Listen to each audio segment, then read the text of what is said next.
типа, ладно умереть после вот, ну, после вот этой вот той уфошки уебанской на том кораблике. Это еще, да, это тоже еще, ну, адекватно. Как и умереть на последней уфошке. Вот умереть на вот последнем пролете на кораблике или на трибуспаке, это прям пиздец. А в целом все, что после 68 смерти, это не обидно даже.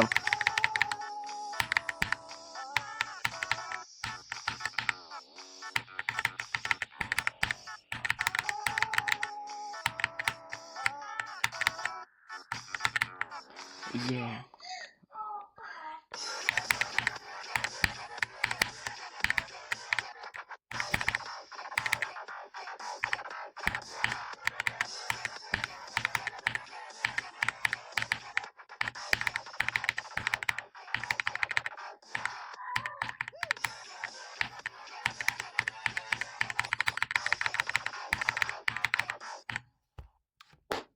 Нет.